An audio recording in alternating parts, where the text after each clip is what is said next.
From the National Press Club in Washington, D.C., this is the Kalb Report with Marvin Kalb. Hello, and welcome to the National Press Club and to another edition of the Kalb Report. I'm Marvin Kalb, and our program today is called The Fight for Freedom of the Press, Caught in the Crosshairs of Trump's Tweets. There appears to be something special and different about President Trump's attacks on the press. Reporters, he says, are the most dishonest people in the world, the opposition party, indeed the enemy of the American people. Much of their work he labels as fake news, in an effort, it seems, to undermine or even invalidate their work.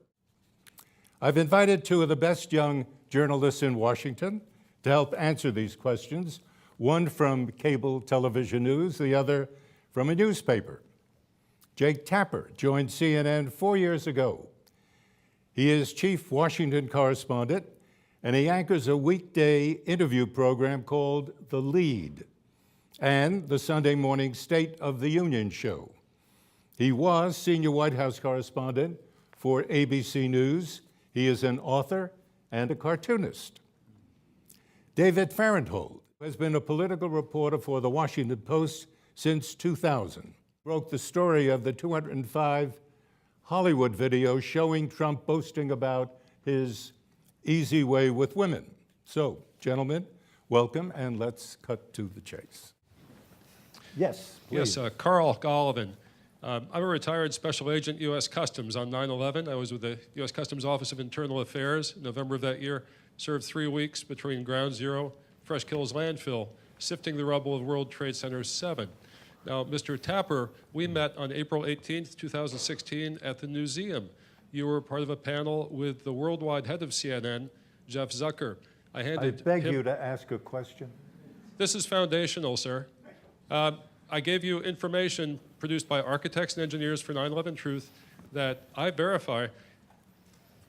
The collapse of World Trade Center 7 undermines the entire official story of 9/11. And I challenge you, I beg you to report the story. Why won't you report the true evidence of false flag terrorism on 9/11 and the collapse of World Trade Center 7? Okay, thank you. You want to try that? Nope. Okay. Hello. Hello, my name is Sherry Howard. I'm a member of the Press Club.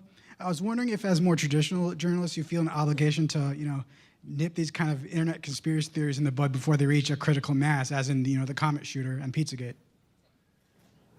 I did that. I think it's I think the Pizzagate thing is a great example of something that seemed like it could be ignored because it had no basis in fact, or it could be written about only in the smallest terms possible, because you don't want people to read your story debunking it and then remember the original conspiracy and not the debunking. And I think we're trying to figure out how to cover these things in a way that we're not just repeating the lie and spreading the lie as we try to debunk it. That, unfortunately, puts us out of time, and I'm really sorry about that, and I apologize to the people who are waiting to ask questions and didn't get a chance. So forgive me, bad management of time. But thank you all very much for being with us. And once again, thanks to you, David and Jake. You're both absolutely terrific. Thank you.